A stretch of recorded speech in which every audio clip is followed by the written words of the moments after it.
السلام عليكم ورحمة الله. نتمنى تكونوا بخير وعلى خير وبصحة وسلامة إن شاء الله. رجعتكم فيديو جديد. سمحوا لي غبت عليكم شوية، كنت مشغولة هاد الأيام. نتوما عارفين دابا فترة الامتحانات ديال الوليدات، كنت مشغولة وانا دابا رجعت لكم ان شاء الله. الله يوفقكم كاملين بهم ويجعلهم الذريه الصالحه. انا رجعت لكم بوصفه جديده ونتمنى تعجبكم ان شاء الله. الوصفه ديال اليوم هي فلان بالبيطات. فلان بالبيطات كيجي لذيذ بزاف ومقادير ديالو سهلين وبساطين والمذاق ديالو اروع. بالنسبه للناس اللي كيعجبهم فلان بالبيطات هاد الوصفه غتعجبهم اكيد ان شاء الله. نبقاو مع المقادير. بالنسبه للمقادير ديال الفلان غنحتاجو 4 ديال البيضات. تقدروا تستعملوا حتى بيضات بلديين يعني اللي بغيتو. هنايا عندنا نصف لتر من الحليب. هنا عندنا 4 المعالق كبارين ديال السكر كيبقى على حسب الذوق، بغيتو تنقصوا بغيتو تزيدوا. حق انا هذا القياس كنعمل مع 4 المعالق كبارين ديال السكر. هنايا عندنا واحد الساشي فاني، القشور ديال نصف حامضه. بالنسبه للكراميل انا سبق لي كنت عدلته معكم في فلاند الجبن، دابا غنعاودو معكم ان شاء الله. هنايا بالنسبه للكراميل انا كنعمل كاس ديال السكر ونيتو ديال كريمه سائله. انا كنستعمل هذا النوع هذا ولا لا. غادي نحرق السكر هو الاولاني، من بعد غادي نضيف له الكاس ديال الكريمه السائله. انا غنوريكم الطريقه معايا. اول حاجه غنبداو بها هاد نصف لتر من الحليب غادي نعملوه في كاسروله وغادي نعملوه يغلى حتى يفيض ونخليوه يبرد او حتى يدفى، يعني باش منين نضيفوه على البيضات البيضات ما يطيبوش يعني يبقاو خضر. غادي نعملوه يغلى هو الاولاني وغادي نخليوه يبرد وندوزو نحضروا مع بعضياتنا الكراميل. بالنسبه للكراميل المعتمد عندي انا هذا هو اللي كنعملو دائما. غنشبروا كاسروله غنعملو فيها السكر وغنبقاو نحركوه حتى يرجع كراميل. عاد نضيفوا له الكريمه السائله. هنايا ملي كيذوب لنا السكر غادي نضيفوا له هذا الكاس ديال الكريمه السائله واخا نشوفوه تجمع. من بعد غنبقاو نحركو حتى يرجع كيما كان. صافي هنا الكراميل ديالنا غيكون وجد، ها هو على هذا الشكل هذا.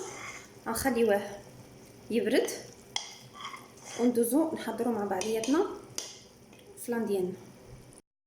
اول خطوه غنقوموا بها هي نشبروا هاد البيضات ديالنا ونضيفوا عليهم كيس ديال فانيلا ونضيفوا عليهم السكر 4 المعالق كبارين ديال السكر. انا قلت لكم بالنسبه للسكر على حسب الاختيار، يعني بغيتو تزيدوا بغيتو تنقصوا.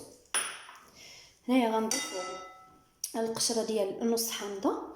هاد القشره نص حامضه كتهرس لنا ديك الطيبه ديال البيضات في فلان. غنخلطوا مزيان هاد العناصر مع بعضياتهم حتى ينسجموا. من بعد ما خلطنا بيضات مع السكر وفاني والقشور ديال الحامض، دابا غنبداو نكبوا الحليب اللي غلينا وخلينا حتى يدفى شويه. غنبداو نكبوا بشويه بشويه وحنا كنخلطوا بشويه بشويه حنا كنخلطوا حتى نسجم الخليط كامل مع بعضياته.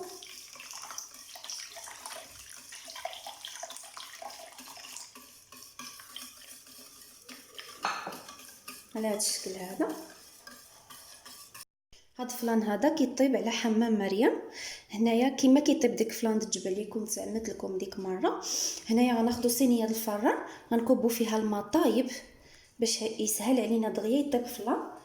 وغناخذوا المول ديالنا اللي غنحتاجو. انا استعملت هذا المول هذا، نقدروا تستعملوا اي مول بغيتو.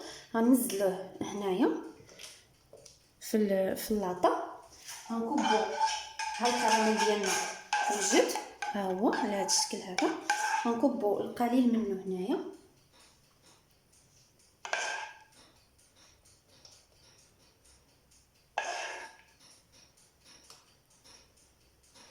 بحال هيدا. حاولوا نكبوا على الجوانب كاملين. صافي. بغيتو تزيدوا اللي بغيتو، المهم مقياس الكراميل اللي بغيتو نتوما.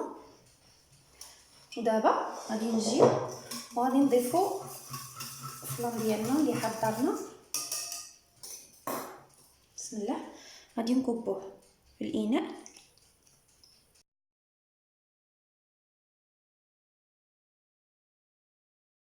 صافي. دابا غندخلو الفلان ديالنا يطيب على درجه حراره 200. غنشعلو له من تحت حتى يطيب مزيان، ومن بعد نشعلو له الفوقي.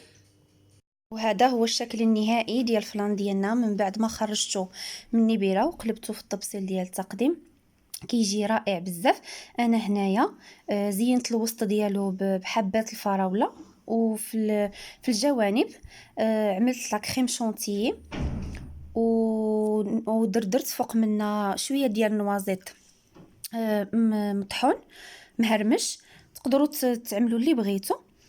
وبالنسبه للمذاق كيجي رائع بزاف، وديك النكهه ديال القشره ديال الحامض كتعطيه واحد المذاق روعه. كيجي لذيذ بزاف. نتمنى تجربوه وتردوا عليا الخبر. وشكرا بزاف على الدعم ديالكم للقناه ديالي، وعلى لي كومونتير ديالكم مزيونين اللي كتخليو لي دائما، كتفرحوني بهم. شكرا جزيلا. وبالنسبه للناس اللي جدادين يشتركوا في القناه فضلا وليس امرا، ويفعلوا جرس منبه باش يوصلهم الجديد ديالي ان شاء الله.